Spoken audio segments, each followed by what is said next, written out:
Pemerintah akan mengumumkan skema baru penyaluran subsidi energi, baik BBM dan listrik pada awal 2025 mendatang. Menteri SDM Bahlil Lahadalia mengatakan, keputusan skema baru penyaluran subsidi energi akan diumumkan setelah rapat terbatas dengan Presiden Prabowo Subianto. Bahlil juga menyebutkan kajian metode pemberian subsidi pun sudah rampung. Sebelumnya, Menteri SDM menyatakan pemerintah akan menerapkan skema blending atau pencampuran untuk penyaluran subsidi energi yakni subsidi BBM dan listrik. Bahlil menjelaskan, skema blending atau pencampuran yakni dengan tetap memberikan sebagian subsidi pada komoditas atau BBM dan juga ada pemberian subsidi berupa bantuan langsung tunai ke masyarakat yang berhak.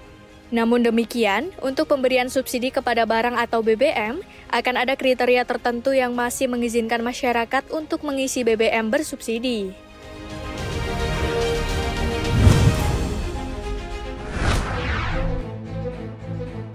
Produksi minyak di Indonesia terus menurun dari waktu ke waktu. Pada 2024, produksi minyak hanya mencapai 600.000 barel per hari, di mana 65%-nya merupakan produksi PT Pertamina Persero. Terbesar kedua berasal dari ExxonMobil, yaitu 25%, dan sisanya adalah perusahaan lain. Menteri SDM Bahlil Lahadalia mengatakan, situasi ini harus disikapi dengan serius karena penurunan produksi yang sangat tajam.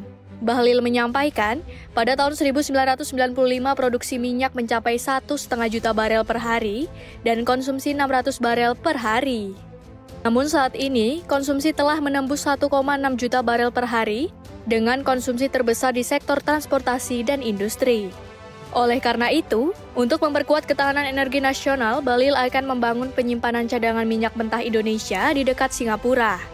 Cadangan tersebut dapat bertahan untuk pasokan selama 30 hingga 40 hari.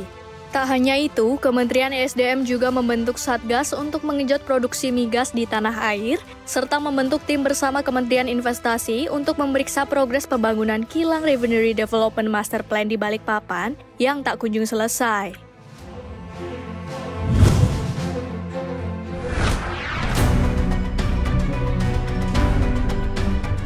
Realisasi Anggaran Pendapatan dan Belanja Negara atau APBN per November 2024 mencatatkan defisit 401,8 triliun rupiah atau 1,81% dari produk domestik bruto atau PDB. Pendapatan negara sampai November terkumpul 2.492,7 triliun rupiah atau 89% dari target tahun ini. Sementara, realisasi belanja negara mencapai 2.894,5 triliun rupiah, melesat 15,3% secara tahunan. Meski postur APBN mengalami defisit, keseimbangan primer tercatat surplus 47,1 triliun rupiah. Khusus pemerintah pusat telah menghabiskan 2.098,6 triliun rupiah.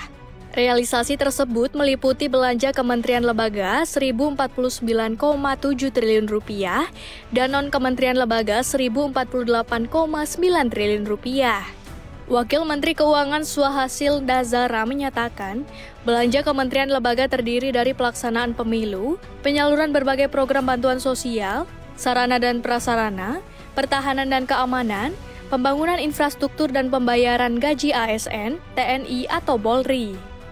Sementara non-kementerian lembaga dipengaruhi realisasi subsidi dan kompensasi energi dan pembayaran manfaat pensiun.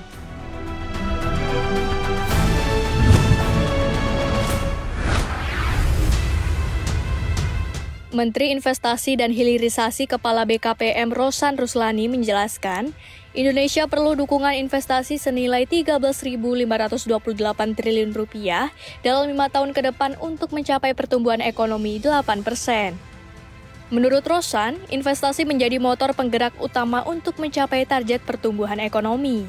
Pemerintah juga optimistis memperkirakan rata pertumbuhan investasi Indonesia bisa konsisten mencapai double digit dalam pemerintahan Prabowo.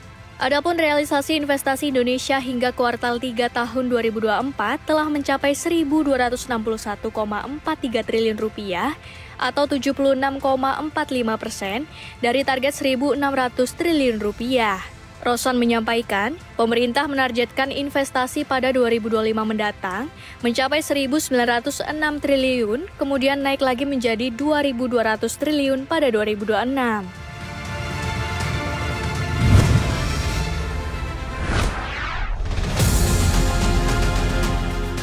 Pemerintah Vietnam memutuskan untuk memperpanjang pemotongan pajak pertambahan nilai atau PPN dari 10% ke 8% hingga Juni tahun depan.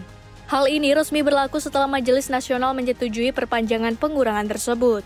Berdasarkan resolusi yang disahkan pekan lalu, barang dan jasa yang dikenakan tarif pajak 10% akan tetap menikmati tarif 8% selama 6 bulan ke depan.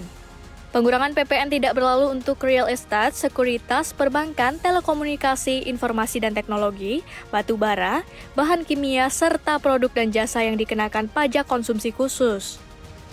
Kementerian Keuangan Vietnam memperkirakan pengurangan PPN akan menyebabkan penurunan pendapatan anggaran negara sekitar 26,1 triliun dong atau sekitar 16 triliun rupiah pada paruh pertama tahun 2025.